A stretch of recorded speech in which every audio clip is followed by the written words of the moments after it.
Semangat pagi, salam sehat untuk kita semua. Kembali lagi dengan saya di sini. Terima kasih untuk tetap mendukung dan menyimak channel YouTube saya ini.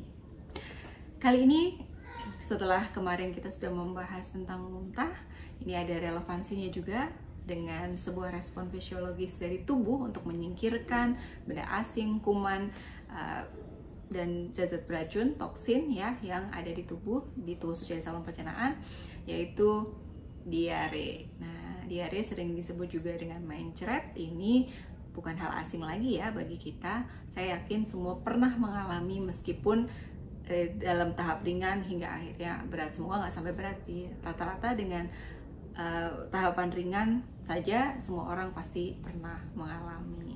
Benar kan? Sekarang kita bahas satu persatu tentang diare.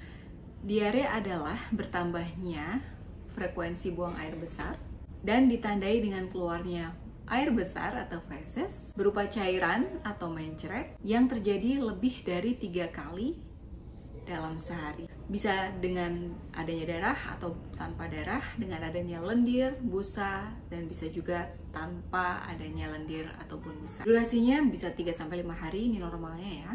Bisa sampai 7 hari atau bahkan bisa sampai 14 hari, ini tergantung penyebab dan respon dari tubuh. Rentang 3-7 hari seperti yang sudah pernah saya sebutkan sebelumnya bahwa itu disebut akut ya. Biasanya disebabkan karena infeksi atau bisa juga keracunan makanan. Lebih dari itu, dalam artian di atas 14 hari kita perlu waspada dengan penyakit-penyakit lain, terutama di saluran pencernaan bagian bawah seperti colitis ulcerativa. Sekarang kita beralih ke penyebab dari diare. Nah, penyebab diare ini bermacam-macam ya. Mulai dari tadi sudah saya singgung dikit, adanya keracunan makanan dan infeksi, dan ada penyebab-penyebab lain. Nah, yang pertama kita bahas dulu tentang infeksi ya. Infeksi apa saja yang bisa menyebabkan adanya diare? Ya, infeksi apa saja? Ya, apa saja? Satu, bisa virus ya, yang paling sering rotavirus ya. Kemudian ada infeksi bakteri ya. Nah, ini juga bisa karena tifoid kemarin ya, karena enteritis akibat tifoid bisa juga menyebabkan diare. Terus ada parasit ya, parasit ini bisa cacing seperti cacingan, karena askariasis dan sebagainya. Dan bisa juga karena jamur, ini cukup jarang ya, kecuali pada kondisi yang imunodefisiensi. Gastroenteritis atau flu perut ya, ini sering kita dengar. Itu disebabkan karena adanya infeksi pada gaster juga, dan selain juga pada usus ya. Jadi lambung dan usus ikut terinfeksi. Nah, ini biasanya gejalanya semakin bertambah ya, mulai dari anoreksia atau kurang mau makan ya, tidak mau makan, terus mual, muntah, nyeri perut sampai kram seperti itu, dan bisa juga sampai demam. Penyebab kedua selain infeksi adalah adanya malabsorpsi atau gangguan penyerapan makanan. Ini malabsorpsi ini bisa terjadi terhadap karbohidrat, lemak, protein, sehingga kita bisa simpulkan bahwa ada anatomi dan fisiologi dari saluran pencernaan yang bermasalah, terutama usus ya, sehingga terjadi gangguan pada penyerapan. Hal ketiga yang bisa menyebabkan diare adalah imunodefisiensi. Imunodefisiensi ini misalnya pada HIV, AIDS ya, itu adalah imunodefisiensi yang sering kita kenal. Kemudian keracunan, bisa karena keracunan makanan basi, makanan yang mengandung toksin ya, bisa juga karena bahan kimia atau racun. Yang tidak kalah seringnya terjadi adalah karena adanya alergi dan intoleransi terhadap makanan. Ini bisa disebabkan karena enzimnya bermasalah. Yang paling sering kita dengar adalah intoleransi terhadap laktosa ya, protein pada susu. Ciri khasnya kalau pada bayi ya, terutama adalah BAB-nya atau buang air besar yang nyemprot, kembung pada perut, dan ada diaphoresis atau ruam popok ya. Sebab lain yang bisa menyebabkan diare adalah malnutrisi atau gangguan gizi, ya, pola makan yang kurang baik, dan masalah jiwa atau psikis. Dari penyebab-penyebab tadi, kita bisa simpulkan adanya tipe diare ya. Tipe diare ada 3 macam. Yang pertama, diare osmosis. Akibat terdapatnya makanan atau zat yang tidak dapat diserap, maka tekanan osmosis dalam usus ini meningkat, sehingga terjadi pergeseran air dan elektrolit ke dalam rongga usus yang berlebihan, sehingga merangsang usus untuk mengeluarkannya, untuk kontraksi berlebihan, sehingga terjadilah diare. Selanjutnya ada diare sekretorik ya. ya. Akibat rangsangan tertentu, misalnya toksin pada dinding usus, akan terjadi peningkatan pengeluaran dari cairan ke lumen usus. Begitu juga dengan elektrolit ya. Dan selanjutnya diare, karena usus ini akan secara responsif mengeluarkan kelebihan isinya. Diare berlendir ini disebabkan karena mukosa usus ini ikut mengeluarkan atau ikut merespon dengan mengeluarkan lendir ya kan. Mukus kan selapisan lendir ya, jadi dalam usus tuh ada bagian yang disebut mukosa, dan ini kalau sampai terangsang juga maka akan bisa sampai mengeluarkan lendir. Yang terakhir atau yang ketiga adalah gangguan motilitas usus. Hiperperistaltik atau hipermotilitas mengakibatkan berkurangnya kesempatan usus untuk menyerap sari-sari makanan dan cairan yang ada dalam rongga usus, sehingga keluar semua dan jadilah diare. Sebaliknya, kalau terjadi hipomotilitas atau hipoperistaltik, berkurang tuh gerakan si usus, maka akan meningkatkan terjadinya invasi dari bakteri yang akan menyebabkan infeksi pada dinding-dinding usus, dan terjadilah diare pada akhirnya juga. Kalau disimpulkan, mekanisme diare ini terjadi karena ada hipermotilitas ya, atau hiperperistaltik, hiperosmosis, peningkatan sekresi usus, dan penurunan absorpsi. Nah, kalau kita lihat mekanisme dari bagannya sebagai berikut, ya kita lihat. Jadi mengapa seorang bisa diare? Yang pertama tadi kan ada infeksi, ada makanan yang kurang baik, ada pengaruh psikologis, malabsorpsi karbohidrat, lemak, dan atau protein. Ini bisa menyebabkan seorang diare. Kalau ada infeksi ini menyebabkan bakteri ataupun virus dan parasit berkembang di usus, dia akan menyebabkan hipersekresi air dan elektrolit, kemudian peningkatan isi usus, dan akhirnya diare. Makanan yang ada toksin, bahan kimia atau racun itu nggak dapat diserap ya, dia bisa menyebabkan respon dari usus untuk hiperperistaltik, untuk meningkatkan gerakan ususnya, sehingga penyerapan makanan di usus pun menurun, dan akhirnya jadilah diare. Secara psikologis, kalau misalkan kita cemas atau panik, itu juga bisa merangsang nervus vagus untuk dari otak untuk memerintahkan ke usus untuk bergerak lebih, akhirnya hiperperistaltik. Kembali lagi penyerapan makanan di usus menurun, akhirnya terjadilah diare. Lalu bagaimana dengan malabsorpsi? Malabsorpsi ini bisa meningkatkan tekanan osmosis, pergeseran air dan elektrolit ke usus, sehingga terjadilah diare. Gitu ya mekanisme terjadinya diare. Sekarang apa yang kita khawatirkan apabila seseorang itu mengalami diare dan tidak ditangani? Diare ini bisa menyebabkan kejang karena adanya gangguan metabolisme dan akhirnya terjadi hipokalemia. Nah, ini dengan mekanisme khusus ya, nanti ada ion yang berkurang, ion kalium berkurang, itu bisa menyebabkan aktivasi dari sistem saraf dan akhirnya kejang. Dan yang paling kita khawatirkan selanjutnya adalah adanya dehidrasi ya, tentu saja karena berkurangnya cairan maka akan bisa meningkatkan resiko dehidrasi. Dehidrasi ini memiliki 3 derajat ya. Yang pertama adalah tanpa dehidrasi, diare tanpa dehidrasi, maksudnya adalah diare tanpa dehidrasi, kemudian diare dengan dehidrasi ringan atau sedang, dan yang terakhir ada dengan dehidrasi berat. Nah, bisa kita lihat ya di tabel berikut. Pada diare tanpa dehidrasi itu keadaan umumnya biasanya baik atau sadar, matanya tidak cekung, normal, selera minumnya masih normal, kemudian turgoria kembali segera.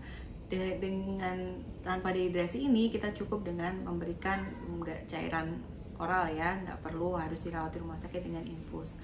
Dehidrasi ringan atau sedang ini biasanya sudah gelisah atau rewel, matanya cekung, kalau pada anak ada ubun-ubunnya juga cekung, kemudian haus sekali rasanya, turgor kembali lambat.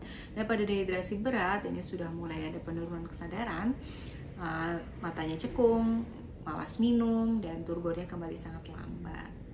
Sekarang turgor itu apa sih? Ya, turgor adalah elastisitas kulit yang bisa dilihat atau diperiksa pada kulit, terutama bagian dekat pusar. Karena di situ yang bagian paling elastis ya. Cara mengukur atau memeriksanya bagaimana ya, dengan mencubitnya dan melepaskannya dengan pelan seperti pada gambar ya. Kalau lambat kembalinya ini bisa dibilang ada dehidrasi, entah itu ringan atau sedang, tergantung berapa lama dia kembalinya. Selanjutnya bagaimana nih tindakan cekatan atau penanganan pada diare ya? Tentu saja dengan mengganti cairan yang keluar ya. Apabila sudah keluar diare, segera minum cairan Oralit. Pada dewasa bisa sampai 200 hingga 250 cc setiap kali diare. Nah, kalau pada bayi atau pada anak-anak langsung beri minum. Kalau dia masih minum susu atau ASI ya berikan terus semaunya dia ya. Dan apakah harus Oralit yang diminum? Tidak juga. Tapi kita bisa memberikan cairan-cairan lain seperti air tajin, kemudian kuah sayur ya, usahakan kuah sayurnya yang mengandung larutan gula garam juga ya, air larutan gula garam, air putih biasa, jus atau sari buah, air kelapa, cairan isotonik ya, itu bisa digunakan untuk mengganti cairan yang keluar ya, sebanyak mungkin lah kita minum ya, terutama yang mengandung larutan gula garam atau NaCl. Karena apa? Masih ingat dengan pembahasan di demam berdarah lalu? Ya, karena dia bisa membawa atau mengikat molekul air untuk kembali ya, mempertahankan molekul air untuk tetap di tempat dan tidak keluar kemana-mana. Jangan lupa beri makanan yang lunak dulu ya, seperti bubur ya, yang halus-halus seperti itu agar pencernaannya terbiasa dulu ya, karena kan lagi sakit nih, masa ya kita kasih yang kasar-kasar atau yang pedas ya, karena kadang juga pedas ini kan juga direspon sebagai bahan sebagai zat asing ya, yang mengiritasi ya, iritan gitu, itu juga bisa menyebabkan respon diare. Tadi lupa saya jelaskan di sebelumnya ya, kalau pedas, asam itu juga bisa menimbulkan rangsangan karena dianggap sebagai zat asing atau toksin, zat kimia yang iritan pada usus. Pemberian antibiotik dan atau probiotik itu harus selektif ya, karena tidak semua diare itu disebabkan karena infeksi bakteri dan tidak semua diare juga membutuhkan probiotik. Nah, ini perlu ada konsultasi dengan dokter, biar dokter saja yang meresepkan apakah perlu atau tidak probiotik dan atau antibiotik atau bahkan antivirus ya, ditunggu petunjuk dari dokter. Kemudian pemberian zinc juga sebaiknya atas rekomendasi dokter, dan aturan minumnya juga harus diperhatikan ya, karena zinc itu sekalinya minum ya harus diselesaikan sampai 10 hari karena dia berfungsi untuk mengembalikan atau ikut memaintain dari fungsi usus ya. Sekarang kapan kita harus waspada terhadap diare ini ya? Diare ini sebenarnya kan tadi respon alami tubuh ya untuk mengeluarkan benda asing. Nah, kita tetap sama seperti demam yang memberikan batasan maksimal yaitu 3 hari ya, terutama pada dewasa. Kalau udah 3 hari nggak sembuh ya harus segera dibawa ke rumah sakit ya. Ini 3 hari tanpa penyulit ya, tapi kalau ada penyulit misalkan BAB berdarah, muntah, diiringi dengan muntah yang profuse terus menerus dan banyak, BAB cairnya lebih sering bisa sampai lebih dari 10 kali sehari dan sampai udah lemes, penurunan kesadaran ya, atau disebut tanda dehidrasi berat, sampai adanya demam tinggi, BAB ada darah atau mungkin berbuih, berbau anyir ya, segera periksakan karena ini ada tanda-tanda infeksi bakteri yang tidak bisa didiamkan begitu saja. Kenapa kok tidak bisa didiamkan adanya infeksi ya? Sama seperti penjelasan sebelum-sebelumnya yang kita khawatirkan adalah adanya bakteriemia, adanya viremia atau terakumulasinya itu kuman-kuman dalam darah dan lari kemana-mana deh ke seluruh tubuh. Akhirnya sepsis dan bisa mengakibatkan multi organ failure atau kegagalan organ. Itu yang kita khawatirkan ya. Maka tolong perhatikan tanda-tanda bahaya tadi dan segera saja bawa ke rumah sakit atau ke dokter terdekat, ke pusat layanan kesehatan terdekat untuk mengetahui sebab pastinya apa. Sekarang perlukah kita memberikan anti diare ya? Ketika terjadi diare, tubuh ini sebenarnya sedang memberikan reaksi berupa peningkatan gerakan usus ya untuk mengeluarkan benda asing dalam tubuh ya, baik itu kotoran, kuman, toksin dan lain sebagainya. Perut akan terasa banyak gerak dan berbunyi. Nah, anti diare ini justru akan menghentikan motilitas atau pergerakan usus ini sehingga kotoran yang harusnya dibuang justru malah bertahan dan akhirnya terhambat deh pengeluarannya. Selain itu, anti diare juga berefek samping terjadinya jepitan atau prolaps usus terutama pada anak. Apabila hendak memberikan obat, berikan setelah 3 hari dan ini udah pasti atas rekomendasi dokter ya. Anti diare seperti loperamid ini hanya akan diberikan kepada orang dewasa atas pertimbangan medis tertentu. Karena prinsip penanganan diare hanya tetap keluarkan itu kotoran atau yang harus dikeluarkan dari usus sampai dikeluar semua, dan jangan lupa untuk mengganti cairannya, itu prinsip utamanya. Terkadang dokter akan meresepkan kaolin atau pektin sebagai pengental dari tinja atau feses Obat ini tidak boleh diberikan pada anak di bawah 2 tahun tentunya. Obat-obatan yang diberikan sebagai anti diare ini yang perlu kita pahamkan betul adalah anti diare ini bukan untuk mengobati penyebab diare, tetapi untuk mengurangi gejala saja dan tidak dapat untuk membantu mencegah dari diare ya. Yang bisa anti diare ini adalah untuk mengurangi gejala dari keparahan dari diare. Itu pun hanya diberikan lebih dari 3 hari dan bila benar-benar diketahui penyebabnya bukanlah karena adanya infeksi ya. Baik, saya rasa sekian dulu yang bisa saya jelaskan. Apabila ada yang kurang jelas, monggo silahkan ditanyakan di kolom komentar.